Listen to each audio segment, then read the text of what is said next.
Capítulo 2767. Orgulho e Vergonha, Parte 1. Zinnia ficou cega durante a maior parte da vida. Ela reconheceu o barulho do bebê e sabia da sensação do pequeno corpo pressionado contra seu peito, mas todo o resto era uma experiência nova e incrível. Como Elisia olhava ao redor, como seus dedinhos se moviam, cada um de seus movimentos era um deleite para os olhos de Zinnia. Ela ainda sofria por ter sido negada a oportunidade de passar tempo com seus próprios filhos após o nascimento deles. Além disso, devido à sua condição passada, ela não tinha ideia de como eles eram durante as várias fases de seu crescimento. Vamos, as crianças estão esperando. Além disso, você não quer deixar sua cunhada com ciúmes. Camila riu. Zinnia piscou algumas vezes, confusa, se perguntando por que Tista ou Rena estariam com ciúmes do tempo que ela passou com Elisia quando Zinnia percebeu que sua irmã estava falando sobre Surin. Essa é boa. Ela riu também. Eu juro, é difícil pensar que Lip tem uma irmãzinha ainda mais nova que a filha. Sim, mas Aran já deixa a árvore genealógica estranha, então Surin não é um choque tão grande quando você se acostuma com ele. Camila guiou Zinnia até o parque onde as crianças estavam brincando com seus corcéis e os castelos de areia encantados que Lita havia construído para elas. Aran e Leria usaram magia de tarefa, enquanto Filia e Frey combateram o fogo inimigo com artefatos de brinquedo e ferramentas alquímicas que Vastor havia criado para compensar seus fracos núcleos de mana. Fico feliz em vê-lo se divertindo tanto, mas me entristece que Zogar esteja perdendo tanta coisa por causa de seu trabalho. Zinnia suspirou. Há algo que eu possa fazer para ajudar. Camila tirou Valeron II do berço e o alimentou. Não, mas não se preocupe. Zinnia balançou a cabeça enquanto também pegava Surin em seus braços. Zogar é um ótimo pai. Ele passa muito tempo com as crianças sozinho. Eles nunca foram a uma feira ou parque de diversões e Zogar assumiu a responsabilidade de ajudá-los a compensar o tempo perdido. Em Mogar, o equinócio da primavera era chamado de Dia do Sol Nascente e era amplamente celebrado. Ele marcava não apenas o fim do inverno, o racionamento de alimentos e o isolamento devido às tempestades de neve, mas também um momento em que o dia duraria mais que a noite. O povo de Mogar tinha medo dos mortos-vivos e saber que seus predadores naturais poderiam caçar menos enquanto os dias ficariam mais longos deixava todos felizes, mesmo antes da guerra com as cortes dos mortos-vivos começar. Agora, isso deixava todos em êxtase e fazia todos os nobres, da realeza aos baronetes, suspirarem de alívio. Durante o inverno e o outono, eles eram forçados a investir muito dinheiro em segurança e garantir que houvesse soldados suficientes para patrulhar as áreas de convivência regularmente.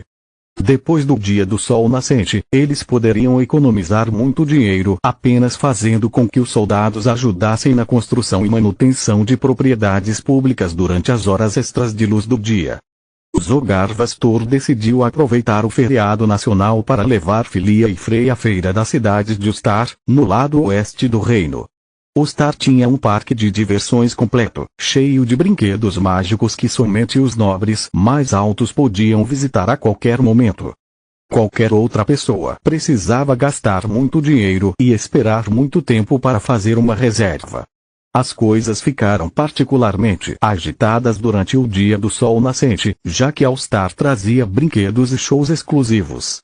Vastor convidou Lip para ir com Aran e Leria, mas ele ainda teve dificuldade em se afastar de Elisia, e levá-la junto teria arruinado o feriado para Vastor. Camila ainda estava indisposta, precisando de todo o apoio de sua família em sua batalha contra seus demônios interiores, então ela também recusou o convite. Zinnia também não veio, desejando compensar sua falta de experiência com os recém-nascidos e deixar Filia e Frey passarem algum tempo sozinhos com seu pai. Vastor havia comprado passes prioritários para todos os brinquedos, permitindo que as crianças pulassem todas as filas, mesmo aquelas que tecnicamente não permitiam isso. Ele usava a insígnia de seus tatus como arquimago, vice-diretor do Grifão Branco e quebrador de feitiços à vista de todos, fazendo com que os operadores abrissem caminho para ele e os nobres gemessem de inveja.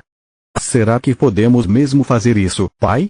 Filia perguntou, fazendo seu coração apertar de alegria, como se fosse a primeira vez que ele ouvia isso. Não era a palavra em si, era como ela a dizia.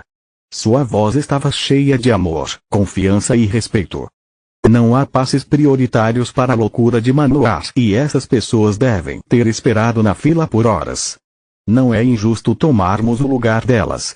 Mesmo depois de tudo que Filia passou, ela ainda se preocupava com os outros e especialmente com a reputação de seu padrasto.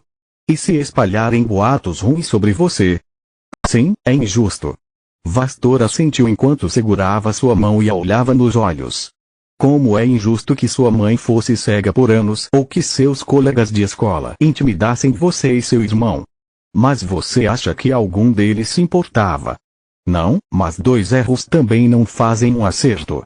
Filia balançou a cabeça. Somos melhores que pessoas como eles porque agimos melhor. Essas palavras encheram Vastor de orgulho e vergonha. Orgulho por sua filha e vergonha por si mesmo, que teria matado alegremente todos na fila só para aproveitar um dos sorrisos dela. De fato, mas vamos colocar desta forma. O que o reino faz com os criminosos? Ele os pune, disse Frei. Exatamente. Vastor assentiu. Você não recompensa um mau comportamento e essas pessoas são más. Considere-nos pular a fila como sua punição por maltratar plebeus todos os dias do ano. Você não está preocupado com o que eles podem dizer sobre você. Frei estremeceu um pouco sob os olhares dos nobres na fila. Por favor. Vastor zombou com confiança. Isso não vai fazer nenhum arranhão na minha reputação. Mesmo se eu fosse um santo, aqueles nobres ainda encontrariam uma razão para espalhar rumores sobre mim. Pelo menos assim eu estou ganhando. Ele riu, bagunçando o cabelo do garoto, mas suas palavras acenderam uma centelha de raiva nos olhos de Frei, fazendo cerrar os dentes. Ele era jovem, mas longe de ser estúpido. Ele tinha ouvido muitas vezes as coisas ruins que as pessoas diziam sobre sua mãe e sobre Vastor por se casar com ela. Frei amava Zinnia e considerava Vastor seu herói. O garoto nunca se esqueceu do dia em que o velho rabugento e redondo protegeu a família de Frei, ficando sozinho contra um exército de mortos-vivos. Ele ainda era grato a Vastor por vingar as mortes de Brionac e Volum. Acima de tudo, ele era grato a Vastor por dar visão a Zinnia e protegê-la repetidamente. Vastor dera à família de Frei um lar, tios legais como Tezuka e mais alegria do que o jovem jamais acreditara ser possível. Ele desejava profundamente que Vastor fosse seu verdadeiro pai e um dia se tornasse alguém como ele. Capítulo 2768 Orgulho e Vergonha, Parte 2. No momento em que Filia e Frei se lembraram de como as pessoas sempre foram más com Vastor, suas consciências se aquietaram e sua raiva explodiu. Depois disso, eles não disseram mais nada e pularam no passeio. A loucura de Manoar era o equivalente mogar de uma montanha russa, feita rápida e segura por magia de ar. Os mesmos feitiços que moviam os carrinhos também giravam almofadas de ar ao redor do passeio, de modo que mesmo se alguém caísse apesar do cinto de segurança, não se machucaria. No topo da primeira subida, Frei ficou assustado e agarrou a mão de Vastor. Embora trivial, o gesto encheu o mestre de alegria. Sei que não sou digno de ser pai, mas juro pelos deuses que serei. Vocês gostaram? Vastor perguntou depois do passeio, enquanto lançava um truque para acalmar os estômagos ainda agitados das crianças. Sim. Filia disse, abraçando-o por ambos os trazerem lá e por ser tão atencioso que ele sempre os ajudava antes que pudessem pedir. Mas também estou bastante irritada. Por quê? Vastor perguntou confuso com as palavras e o gesto dela. Porque há passeios temáticos de muitos magos, mas não há nenhum sobre você. Filia fez beicinho e Frei assentiu em concordância. Você é um arquimago e um herói da Guerra dos Grifos. Essas pessoas são um bando de ingratos. O mestre apenas riu e acariciou suas cabeças, o reconhecimento deles era o único que importava para ele agora. No final da noite, depois que as crianças experimentaram todos os brinquedos pelo menos 2 vezes e comeram mais doces do que era saudável, chegou a hora dos fogos de artifício. Ostar tinha mágicos especializados em controlar magia de ar e fogo que conjurariam bolas de fogo e relâmpagos. Os níveis baixos, porém chamativos, de magia se espalhariam pelo céu, tomando a forma de criaturas místicas e guerreiros lendários. Ao contrário dos fogos de artifício comuns, aqueles lançados por magos não desapareciam rapidamente e podiam ser movidos como seres vivos. Os mágicos exploravam seus poderes para narrar histórias curtas e lutas épicas, adicionando mais magias para efeitos especiais quando necessário. Não era tão preciso ou detalhado quanto os filmes de Lit, mas ter o céu noturno inteiro como tela e a lua e as estrelas como fundo ainda o tornava incrível para as crianças. Para o resto dos convidados, em vez disso, era a coisa mais próxima de um cinema que eles veriam por toda a vida. Foi naquele momento, quando todos os olhos estavam olhando para cima, que 3 figuras se aproximaram da feliz família Vastor. Entre a multidão, o barulho e os clarões mágicos ofuscantes dos fogos de artifício, nem mesmo os sentidos do mestre perceberam nada até que fosse tarde demais. O odor corporal da multidão ao seu redor obstruía seu nariz, enquanto o mana da complexa rede de matrizes que alimentavam as atrações cegava seus sentidos místicos. Os mortos-vivos o seguiram através de escravos humanos a noite toda, certificando-se de que Tezuka, o devorador do sol, realmente não estava mais cuidando das crianças. Depois que mais de um morto-vivo chegou perto de Filia e Frey e viveu para contar a história, eles decretaram o passo final de seu plano. A matriz de dobra durou apenas uma fração de segundo e foi programado para disparar ao mesmo tempo em que 2 feitiços explodiram para imitar o choque entre as lâminas de Silpa e Trude durante a batalha pelo Grifão Branco. Quando o flash desapareceu, o mestre e as crianças tinham ido embora.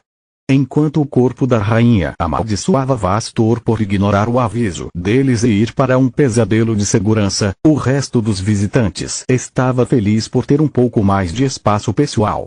Os assassinos das cortes planejaram a emboscada ainda mais cuidadosamente do que a infiltração na mansão Veren. A tentativa anterior deles tinha como alvo um lugar isolado enquanto Ostar estava lotada de guardas. Lutar ali não teria chance de sucesso, pois os reforços chegariam rapidamente e Vastor poderia simplesmente desaparecer no meio da multidão com um piscar de olhos. Os mortos-vivos sabiam que ele era o único grão-mestre de sua geração e que alguém como ele não teria escrúpulos em usar civis como escudos de carne. As crianças, em vez disso, provaram ser repetidamente o ponto fraco de um oponente formidável. Os assassinos da corte dos mortos-vivos os trouxeram para uma área isolada no meio do nada exatamente por esse motivo. Sem aliados e sem lugar para esconder as 2 crianças, ele seria forçado a enfrentar seus oponentes de frente, sem truques ou estratégias astutas. A corte dos mortos-vivos odiavam Vastor pelas mesmas razões pelas quais Filia e Frey o amavam. Ele havia humilhado Night e destruído o exército morto-vivo que estava a um passo de conquistar Vesta. Ele havia matado sozinho dezenas de anciões da corte noturna durante o ataque à casa de Lit. Todos que o enfrentaram durante a Guerra dos Grifões estavam mortos e sua presença por si só havia custado a eles perdas incalculáveis. Matá-lo era um sonho molhado das cortes, compensando todas as suas derrotas passadas e até mesmo superando o próprio Cavaleiro da Noite. Vastor havia recebido uma das cartas do passado de Orpal, mas o rei morto-vivo nunca ousou enfrentar o velho professor novamente. Agora, porém, ele estava preso no meio de uma emboscada, cercado por inimigos poderosos e formações, sem sua preciosa armadura de grão-mestre e sem tempo para preparar um feitiço. Até onde as cortes dos mortos-vivos sabiam, Vastor era um mago humano falso, então ele precisava de sinais de mão e palavras para recitar até mesmo um feitiço de nível 1. 4 mortos-vivos atacaram em formação quadrada. Um atacando o mestre pela frente, outro por trás, e 2 mirando nas crianças pelos lados. A única diferença entre os ataques era que aqueles mirados em Vastor tinham a intenção de matar, enquanto as crianças precisavam ser capturadas vivas. Mas Vastor não tinha como saber e teve que se defender de todos os mortos-vivos ao mesmo tempo sem se esquivar. Filia e Freya estavam agarrando suas mãos com medo e, apesar de seus melhores esforços, Vastor não conseguiu se livrar deles. Os mortos-vivos contaram com isso e exploraram a situação, consumindo parte da força vital armazenada em seus núcleos sanguíneos para aumentar sua massa, trazendo-a junto com uma besta imperador. Vastor ativou a barreira espiritual de sua armadura dominador, mas o trabalho em equipe, somado aos elementos de escuridão e fogo liberados pelos mortos-vivos na segunda linha, a destruiu com facilidade. Ele então tentou usar o piscar espiritual, mas os mortos-vivos tinham uma matriz de compressão de espaço que ele não conseguiu compensar antes que fosse tarde demais. Lâminas o atingiram pela frente, enquanto massas o atingiram por trás, fazendo cuspir um bocado de sangue de seus pulmões colapsados. O bruxo de sangue à sua frente atacou-se com voragem de sangue, aumentando ainda mais sua destreza física antes de jogar o mestre para longe, como se ele pesasse menos que uma boneca. Apesar de todo o seu poder, Vastor ainda era um humano com uma massa que não era nada comparada a um morto-vivo ancião vestido com dezenas de quilos de adamantio. Continua no próximo vídeo.